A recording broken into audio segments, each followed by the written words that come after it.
More on Michelson's interferometer. Michelson interferometer को हम discuss कर रहे थे, इसकी स्कीमेटिक डायग्राम हमने देखी। हमने देखा कि इसमें जो है वो एक लाइट सोर्स से जो है वो लाइट आती है और वो दो पार्ट्स में, G1 उसको दो पार्ट्स में डिवाइड कर देता है। एक पार्ट रिफ्लेक्ट होता है M1 की तरफ और M1 उसे वापस रिफ्लेक्ट करता है G1 की तरफ।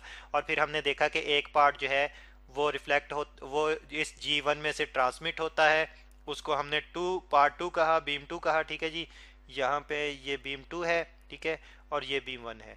और ये बीम वन टू जो है ये ट्रेवल करती है M2 मिरर टू की तरफ, और मिरर टू इसे वापस रिफ्लेक्ट करता है G1 की तरफ। और G2 जो है ये कंपनसेटर के तौर पर काम कर रहा है, यानी कि ऑप्टिकल पाथ लेंथ को जो है वो इक्वलाइज कर रहा है, बैलेंस कर रहा है। ठीक है, इन केस जब L2 और L1 जो है वो आपस में एक जैसे हैं। ठीक है, तो अब देखें कि ये दोनों दोनों जो रेज हैं, बीम वन और बीम टू जो हैं, ये वापस G1 पे आती हैं। तो जब G1 पे आती हैं तो ये इंटरफेरेंस जनरेट करती हैं, ये यानी कि इस तरफ आती है और ये इस तरफ आती है। तो यहाँ से अब बीम वन जो है वो डाउनवर्ड डायरेक्शन में ट्रांसमिट होती है। देखें, बीम वन जो है ये डाउनवर्ड डायरेक्शन में ट्रांसमिट होती है, और बीम टू जो है वो भी डाउनवर्ड डायरेक्शन में ही जो है वो आती है, लेकिन यहाँ पे रिफ्लेक्ट होके आती है। ठीक है जी, ये बीम टू जो है जब इस तरफ आएगी तो यहाँ से फिर रिफ्लेक्ट होके डाउनवर्ड डायरेक्शन में आएगी। ठीक है, और जबकि बीम वन जो है ये यहाँ से ट्रांसमिट होके इस डायरेक्शन में आएगी, तो दोनों फिर G1 पे मिलती हैं। ठीक है, दोनों बीम्स जो हैं reflected, beam one and B two, यहाँ पे हम फिर लिख लेते हैं beam one and two when reflected back, when reflected reflected back to G1 to G1 they meet each other, वो एक दूसरे से मिलती हैं वहाँ पे, they meet each other। ठीक है जी, meet each other, एक दूसरे से जब मिलती हैं स्टूडेंट्स, तो फिर हम जानते हैं कि ओवरलैपिंग कंडीशन यानी कि इंटरफेरेंस जनरेट होगा। ठीक है, तो इससे क्या होता है, फिर इंटरफेरेंस जनरेट होता है, इंटरफेरेंस। ठीक है जी, इंटरफेरेंस। तो अब ये इंटरफेरेंस जनरेट होता है, लेकिन अगर लेंथ L1 L2 सेम हो तो कोई पाथ डिफरेंस जनरेट नहीं होगा। तो अब हम पाथ डिफरेंस जो है वो कैसे जो है वो चेक कर सकते हैं। अच्छा, इंटरफेरेंस को जो है वो स्टूडेंट्स हम यहाँ पे हम ऑब्जर्व करेंगे। सपोज के यहाँ पे एक ऑब्जर्वर है। ठीक है जी, ये ज़रा हम कलर चेंज करके रिप्रेजेंट कर लेते हैं कि यहाँ पे जो है वो एक ऑब्जर्वर है। ठीक है जी, तो यहाँ से जो है वो ऑब्जर्व कर रहे हैं हम इसे, इंटरफेरेंस को।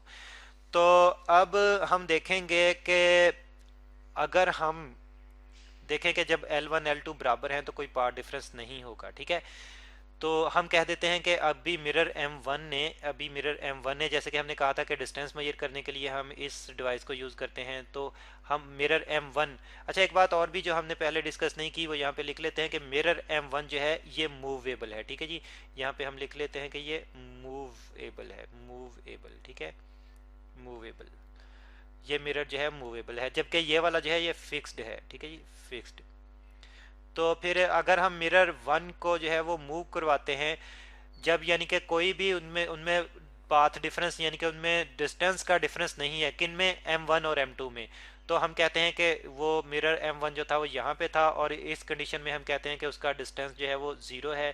ठीक है जी, कोई भी पाथ का डिफरेंस या कोई भी जो है वो डिस्टेंस का डिफरेंस नहीं है, दोनों का एक जैसा ही L1 L2 सेम है, तो ये जो है वो एक्स्ट्रा पाथ जो है वो ज़ीरो है। ठीक है, अब जब मिरर को हम मूव करवाएं इस डायरेक्शन में, तो हम देखते हैं कि ज़ीरो से, सपोज के ज़ीरो से हम L तक मूव करवा दें। ठीक है, एक L डिस्टेंस तक मूव करवा दें, तो फिर हम देखेंगे कि ये L डिस्टेंस जो है हम कैसे मेजर कर सकते हैं। ज़ीरो से L तक हमने मूव करवाया, यानी कि अब L1 जो है ये इंक्रीज़ हो चुका है L2 से, by how much amount, by L amount जो है वो इंक्रीज़ हो चुका है। ठीक है, तो अब हम ये L डिस्टेंस कैसे मेजर कर सकते हैं, यही जो है वो हम देखेंगे। तो एक्चुअली स्टूडेंट्स, हम जब मिरर वन को जब एक दफ़ा मूव करवाते हैं तो हर दफ़ा जो पाथ का डिफरेंस जनरेट होता है, या हम ये भी कह सकते हैं कि हर दफ़ा जो है वो मिरर M1 कितना मूव करता है, λ/2 मूव करता है। ठीक है जी, ईच टाइम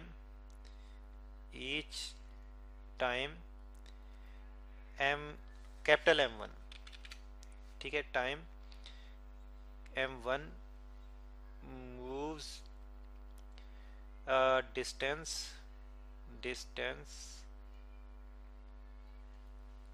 कितना जी, लैम्डा बाय 2।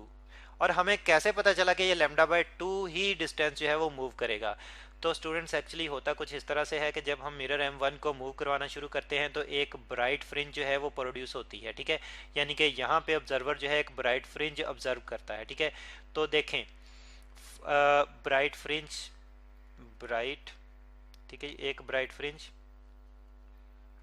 और फॉर आई एन, FRING, एक ब्राइट फ्रिंज, और फिर इसके बाद नेक्स्ट ब्राइट फ्रिंज। यानी कि वो इस तरह से मूव करवाता है कि पहले जो है वो एक ब्राइट फ्रिंज देखता है, फिर उसके बाद दूसरी ब्राइट फ्रिंज तक जो है वो मूव करवाता है। तो स्टूडेंट्स, एक ब्राइट फ्रिंज से दूसरी ब्राइट फ्रिंज तक जो है जो वेवलेंथ का डिफरेंस आता है वो लैम्डा बाय 2 आता है, ठीक है। एक ब्राइट फ्रिंज से दूसरी ब्राइट फ्रिंज तक जो वेवलेंथ का डिफरेंस आता है वो लैम्डा बाय 2 आता है, ठीक है जी। तो इस तरह से जब मिरर M1 मूव करता है तो व्यूवर जो है वो एक ब्राइट फ्रिंज से अगली ब्राइट फ्रिंज ऑब्जर्व करता है, तो उस दौरान में लैम्डा बाय 2 डिस्टेंस जो है वो प्रोड्यूस होता है। लैम्डा भी एक डिस्टेंस ही है, ठीक है जी। तो इस तरह से हमें पता चलता है, जब एक ब्राइट फ्रिंज से हम नेक्स्ट ब्राइट फ्रिंज पे पहुंचते हैं तो हम कहते हैं कि जी लैम्डा बाय 2 जो है वो एक्चुअली हमने ऑब्जर्व किया है वेवलेंथ के मुताबिक, ठीक है।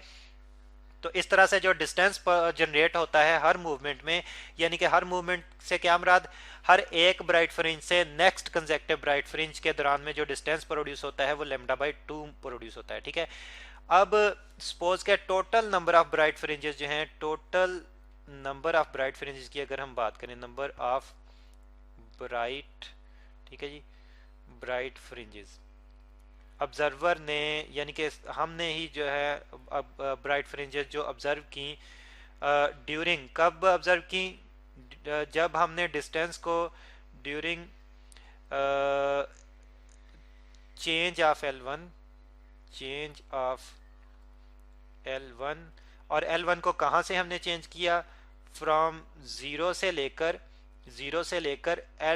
L तक, जो अगर हम डिस्टेंस को चेंज करें, यानी कि मिरर M1 को 0 से L तक मूव करवाया, तो जितनी नंबर ऑफ फ्रिंजेस हम काउंट करेंगे, सपोज के वो हमारे पास जो है वो M आती हैं, ठीक है। तो अब देखें कि इतने नंबर ऑफ फ्रिंजेस के लिए हर दफ़ा जो है लैम्डा बाय 2, हर एक फ्रिंज के लिए लैम्डा बाय 2 डिस्टेंस प्रोड्यूस होगा। तो इतनी नंबर ऑफ फ्रिंजेस के लिए कितना डिस्टेंस प्रोड्यूस होगा जी, वो फिर हमारे पास आ जाएगा L is equal to M into lambda divide by 2, ठीक है।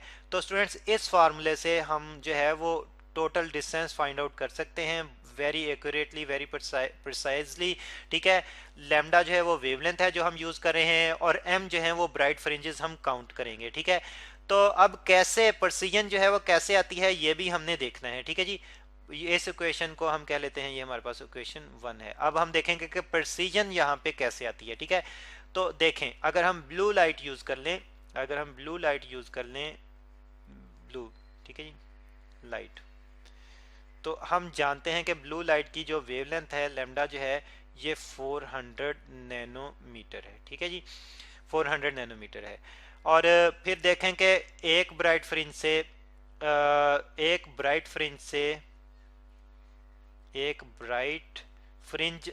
यानी कि दो कंसेक्टिव ब्राइट फ्रिंज की अगर हम बात करें तो उनके दरमियान एक डार्क फ्रिंज भी आती है, ठीक है जी, डार्क फ्रिंज, ठीक है।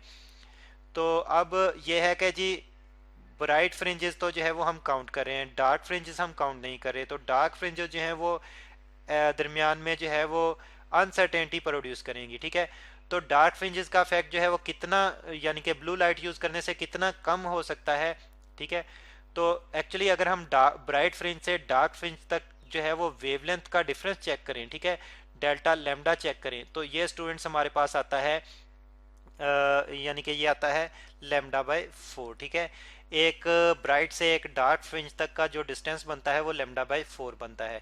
अब ज़रा गौर करें, लैम्डा हमारे पास क्या है, 400 नैनोमीटर है। तो यहाँ पे फिर हमारे पास प्रेसिजन की अगर हम बात करें तो 400 नैनोमीटर डिवाइड बाय 4, ठीक है जी, यानी कि लैम्डा बाय 4। तो एक्स्ट्रा ब्राइट फ्रिंज की वजह से, सॉरी डार्क फ्रिंज की वजह से जो एक्स्ट्रा जो आ रहा है रिजल्ट, वो कितना आ रहा है, जस्ट 100 नैनोमीटर का एक्स्ट्रा डिस्टेंस जो है वो प्रोड्यूस हो रहा है। यानी कि अप टू 100 नैनोमीटर की एक्यूरेसी से, अप टू 100 नैनोमीटर की प्रिसीजन से हम जो है वो चेक कर सकते हैं किसी भी डिस्टेंस को। तो स्टूडेंट्स इस तरह से 100 नैनोमीटर जो कि बहुत ही कम डिस्टेंस है, यानी कि अगर हम गौर करें तो 10⁻⁻⁹ मीटर जो है वो इतना जो है वो कम, यानी कि इफेक्ट जनरेट होगा, इतना जो है वो कम असर आएगा, या हम ये कह सकते हैं कि इतनी एक्स्ट्रा जो है वो लेंथ प्रोड्यूस हो सकती है जस्ट। तो माइकलसन ने स्टूडेंट्स 1 मीटर की लेंथ को जो है स्टैंडर्डाइज किया था, ठीक है।